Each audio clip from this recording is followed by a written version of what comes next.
Hey, hello YouTube, it's Kelvin here again. So recently I've just came back from the snow with the kids and I thought, hey, actually a lot of you guys might not have thought about whether you need snow chains or whatnot. So I thought I'll make a quick episode about, the chains, what sort of chains there are and who might need them, and hope you enjoy it. Some of you guys might ask, hey, I drive a big car or an SUV, does that mean I don't need snow chains? To be honest, the shape of the car really didn't matter too much, because what does matter is the drivetrain you use, whether you've got a four-wheel drive or all-wheel drive, and what tires you use, because those are the things that dictates whether the car transfers power to the floor properly and that you will have grip.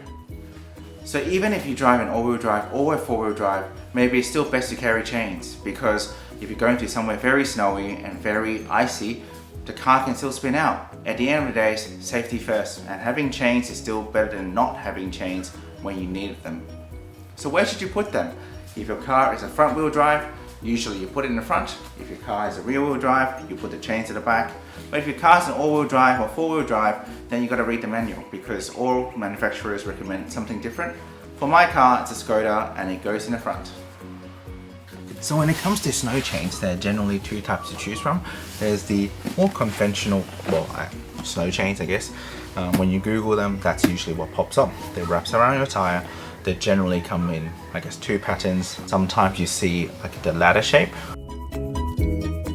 and sometimes you see diamond shapes. And the diamond shapes, please note, are actually more safe.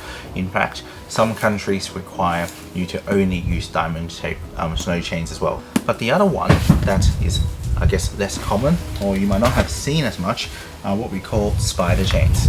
So spider chains, and I have one here. Spider chains, the good thing about them is that it only wraps around the outside of your tire. It doesn't actually go inside, like all the way into the suspension area. So the good thing about these spider chains is that once you put them on, if you have very low clearance for your tire, especially inside the wheel well, it won't actually damage your, say, your rim or the suspension area, because as you can see here, it's a bit tangled up my one.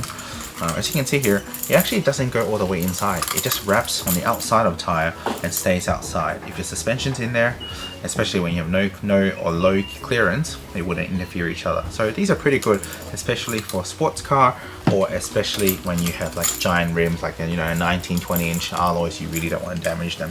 But there's a problem, is that some countries, they actually ban these spider chains. So if you are, I'm from Australia, and if you are from Victoria, these chains are generally not allowed. Fine for New South Wales, and I understand that's the same for quite some countries as well. The reason being, spider chains, as I mentioned, it just stays outside of the wheel. When you drive fast enough, there is a chance that it falls off. So in countries where they think they have very severe, ice road situations, or big snow events generally, they often ban these, and they only allow you to use diamond chains.